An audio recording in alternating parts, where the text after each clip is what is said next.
Witam Was bardzo serdecznie w nowym odcinku. Urbex to ostatnio popularne hobby i dużym zainteresowaniem cieszą się kanały z nim związane. Jednym z nich jest Old Finders.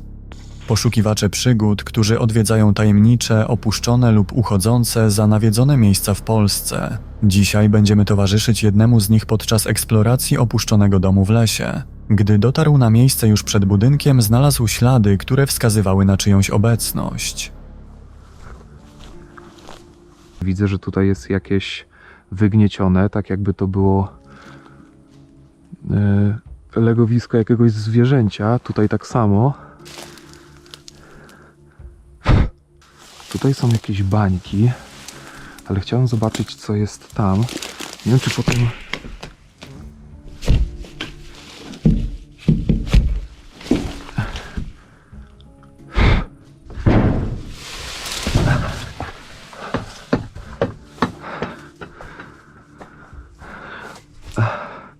Raz już kiedyś powiem Wam, że mi się zdarzyło coś takiego, że bardzo podobny plastik przykrywał bardzo głęboką dziurę na jednym PGR-ze i wpadnięcie do środka wiązało się tylko z jednym, z utopieniem się. Dookoła gospodarstwa i w szopie widać było ślady po dawnych mieszkańcach. Stare ubrania, sprzęty i ogrom zarośli to coś, co zwykle możemy spotkać w tego typu miejscach. Jednak nie wszystko było tak oczywiste, jak mogłoby się wydawać.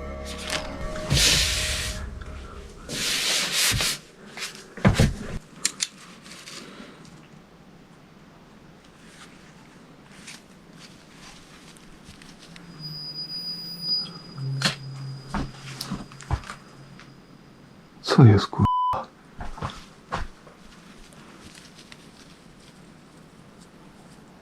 Słyszycie to?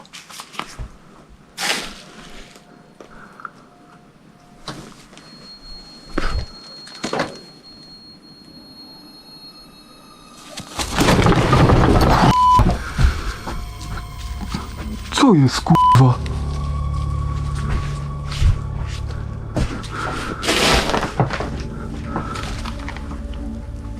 Co to kurwa było? To było jakieś zwierzę? Ale dlaczego podeszło tak blisko?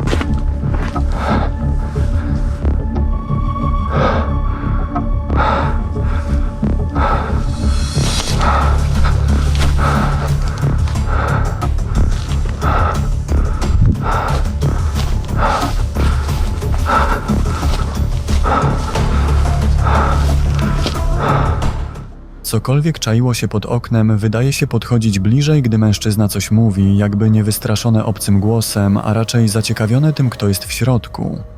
Słyszymy szelest roślin, a kiedy Filip podchodzi do okna, to coś natychmiast ucieka. Czy było to po prostu dzikie zwierzę, którego ślady zauważył wcześniej w pobliżu budynku? Tylko czy nieufne zwierzę podeszłoby tak blisko? A może to jakaś kryptyda, która zadomowiła się w tamtejszej okolicy?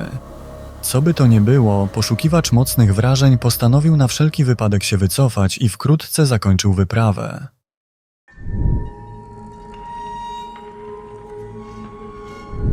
Kolejne nagranie, które zobaczymy, pochodzi sprzed miesiąca i bardzo mnie zaciekawiło. Zostało nagrane w Porto-Rico i wrzucone na media społecznościowe przez jednego z tamtejszych mieszkańców. Pewnego wieczora Ruben postanowił przepłynąć się motorówką po obrzeżach wyspy i w pewnej odległości od brzegu natknął się na coś dziwnego. Y una boya allí.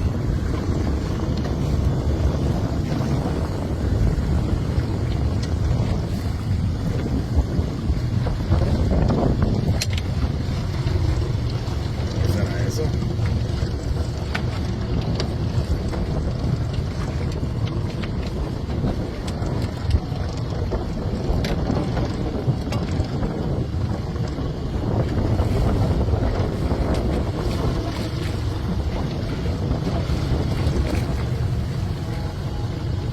Y alumbra de momento, ¿verdad?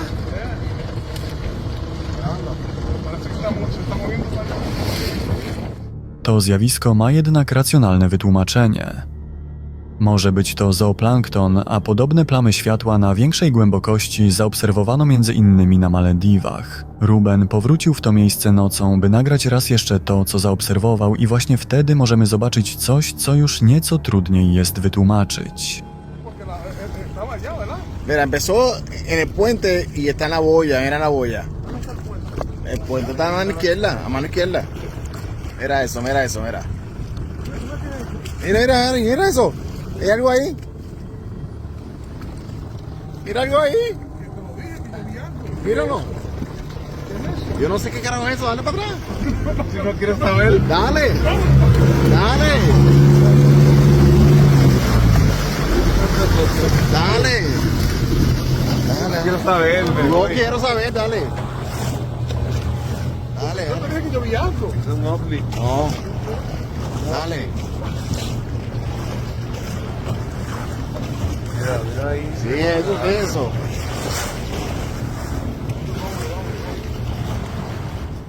Wyraźnie widzimy pionowo pływającą humanoidalną postać, dobrze oświetloną przez jasną plamę w wodzie.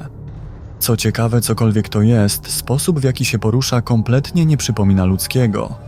Cokolwiek to jest wygląda jakby bardziej sunęło przez wodę, aniżeli w niej pływało. Głębia oceanu do tej pory jest niezbadana i niewiele wiemy o stworzeniach, które ją zamieszkują. Istnieje więc szansa na to, że tej nocy udało się spotkać coś do tej pory niewyjaśnionego.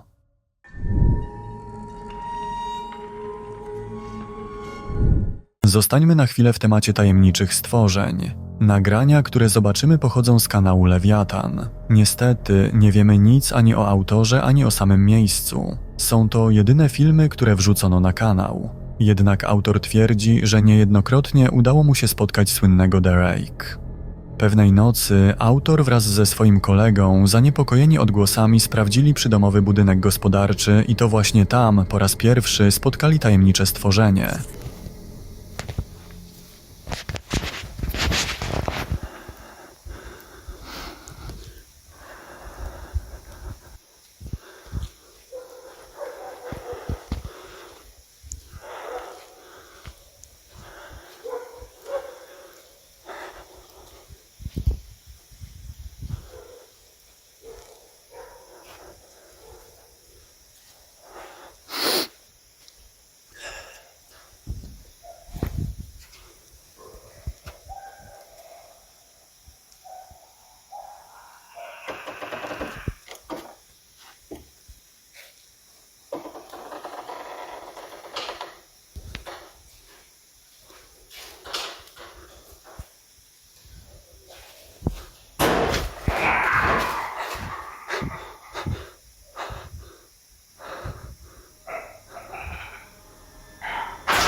Jednak tajemniczych spotkań było więcej, a co ciekawe, nawet znajdujące się w okolicy psy zdawały się doskonale wyczuwać niebezpieczeństwo.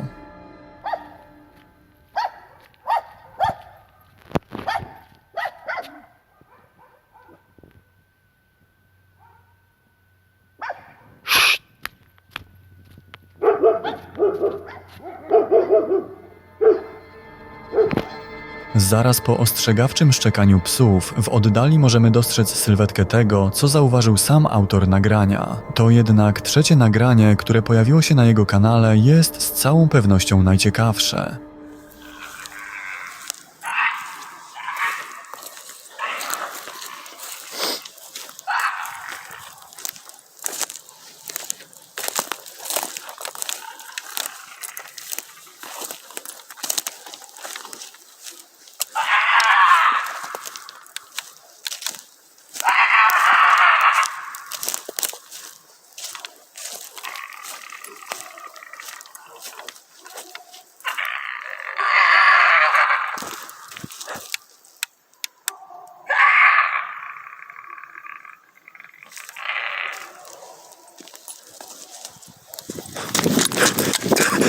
Autor zarejestrował najpierw dziwne, skrzeczące dźwięki, a później blade i chude stworzenie, na widok którego szybko ucieka.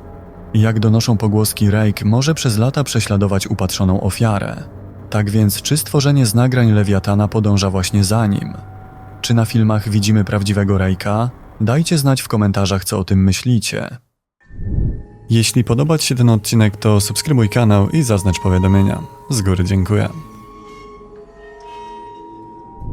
Kolejne nagranie jest naprawdę niepokojące. Młoda dziewczyna prowadzi profil w mediach społecznościowych i wrzuca na niego zwykłe treści ze swojego życia. Pewnego jednak razu, nagrywając krótki filmik, doświadczyła czegoś, czego do tej pory nie była w stanie w żaden sposób wyjaśnić. Sky! Sky! Cadê Sky? Meu Deus! Meu Deus, o que é isso? Parece o povo. Mãe? Mãe? Ai, meu Deus! Mãe! Tu não tava aqui na gorinha! Tu tava sim! Eu te vi aqui no tapete! Jak opowiada dziewczyna, była pewna, że to jej mama chciała ją nastraszyć. Wydaje się autentycznie przerażona sytuacją, szczególnie gdy chwilę po zaistniałej sytuacji pojawia się właśnie jej matka. Po wielu pytaniach i sugestiach, że nagranie jest ustawione, a ktokolwiek, kto był, schował się pod łóżkiem, dziewczyna postanowiła pokazać, jak wygląda jej pokój. Gente, não tem como aquela coisa ter se escondido. A cama é box. Não cabe nada aqui, olha. Só tem o fio da extensão ali passando. Não dá uma pessoa, não dá nem um cachorro, não dá aí. Meu Deus. Jak sami widzieliście, nie ma możliwości, żeby ktokolwiek schował się pod łóżkiem, a tajemnica tego nagrania do dzisiaj wielu nie pozwala spokojnie spać. Czym mogło być to, co tego dnia znalazło się tak blisko bezbronnej dziewczyny? Podzielcie się swoimi sugestiami w komentarzach.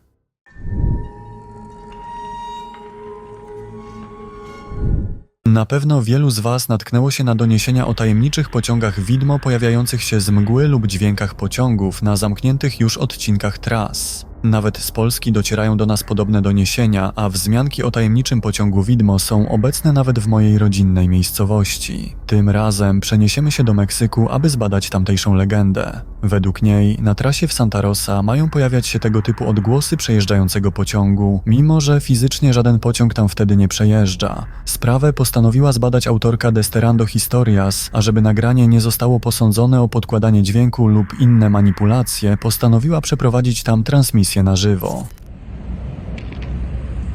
Estoy parada aquí en Las Vegas.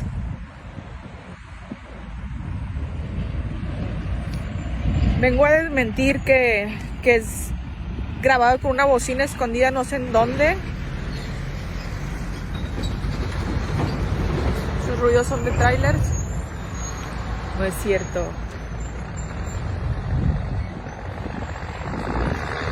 Estoy empezando a escuchar. No. No es cierto, se me está poniendo la piel chinita, estoy escuchando a lo lejos. Y de nuevo se escucha como si viniera de acá. No puedo creerlo.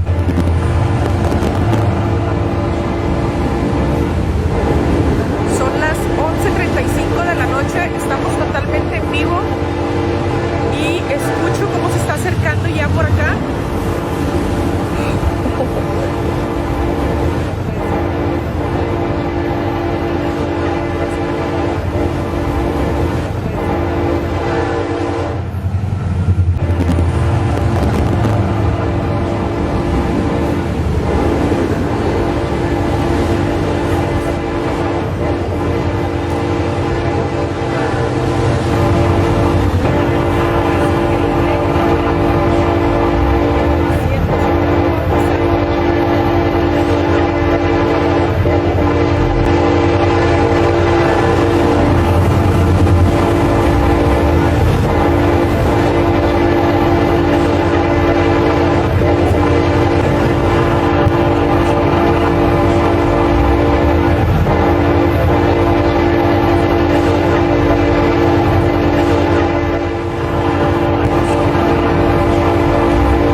Bien rara. Pues ahí está. Captado por segunda vez. Tren fantasma de Santa Rosa. Totalmente en vivo. Saludos a todos. Wielokrotnie powtarzające się odgłosy potwierdzają mieszkańcy oraz pracownicy pobliskiej stacji. Wyraźnie słyszymy je także na nagraniu. Dźwięk pociągu, który wyraźnie zbliża się do kobiety, przejeżdża obok i zanika w tle. Autorka nagrania wspomina też, że czuła wyraźne wibracje przy torach, jak gdyby maszyna naprawdę tamtędy przejeżdżała. Cała sprawa jest o tyle ciekawa, że tajemnicze zjawisko pociągu widmo pojawia się w wielu miejscach na całym świecie. Tylko czym ten fenomen jest? Czy to coś paranormalnego, czy może te wszystkie pociągi i statki widmo są jedynie odbiciami równoległych światów, które na krótką chwilę z jakiegoś powodu przenikają do naszego?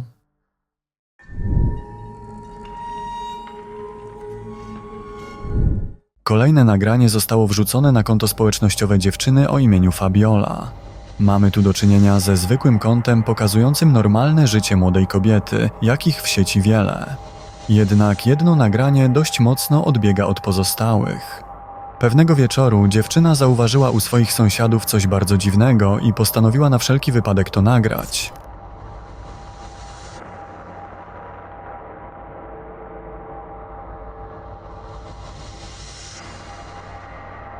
Na nagraniu widzimy starszego mężczyznę, który jak zahipnotyzowany patrzy w telewizor i bezwiednie przełącza kanały, ale coś jeszcze dziwniejszego widzimy na drugim planie. Stół nakryty jak do posiłku z osobą towarzyszącą, 2 kieliszki wina i talerz spaghetti, a nad nim unoszący się w powietrzu widelec. I teraz pojawia się pytanie, jak to wszystko wyjaśnić? Ostatnio pojawia się coraz więcej doniesień o tzw. glitchach w Matrixie, o momentach, gdy w naszym otoczeniu mają miejsce naprawdę dziwne rzeczy. Czy możliwe, że jest to właśnie jeden z nich? Dajcie znać, czy chcecie cały odcinek z glitchami z Matrixa, bo jest tego naprawdę sporo.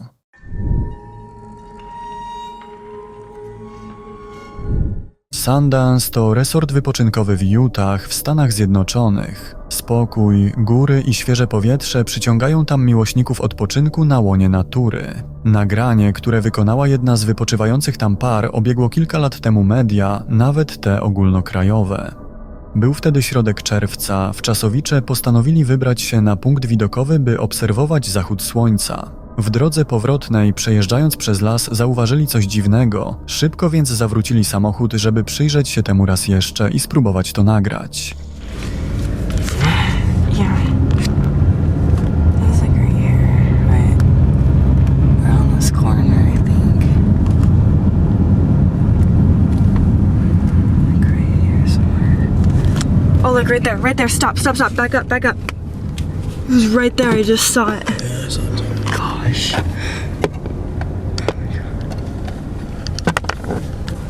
Watch out, you're like going off the road.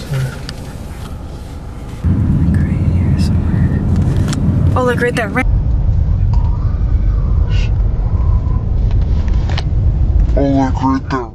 Przyczajona w ciemności między drzewami postać do złudzenia przypominająca wielką małpę. Według wielu miłośników kryptyd tamtej nocy na nagraniu udało się uchwycić prawdziwą wielką stopę, kryptydę, która aż do dziś wzbudza wiele kontrowersji i zdaje się bardzo sprawnie unikać ludzi. Niestety stworzenie bardzo szybko uciekło i był to ostatni raz, kiedy autorzy nagrania mieli z nią styczność. I na dzisiaj to już wszystko. Dzięki za wasz czas i za obejrzenie tego odcinka. Jeśli zauważyliście w tym odcinku coś dziwnego, to dajcie mi znać w komentarzach. Jestem bardzo ciekawy, jak wielu z was zdołało to w ogóle zauważyć. Ale nie powiem, o co chodzi, musicie sami zgadnąć. Okej, a jeśli podoba wam się to, co robię, to zachęcam do zostawienia subskrypcji. Dzięki temu YouTube od czasu do czasu będzie wam podsyłał nowe odcinki. I oczywiście, tak jak zawsze, dziękuję również wszystkim zacnym wspierającym, dzięki którym udało mi się znaleźć skamieliny, które wskazują na to, że alpaki w przeszłości jeździły na dinozaurach. Naprawdę bardzo wam wszystkim dziękuję. A teraz czas już się pożegnać. Do usłyszenia już w następnym odcinku. Trzymajcie się. Cześć!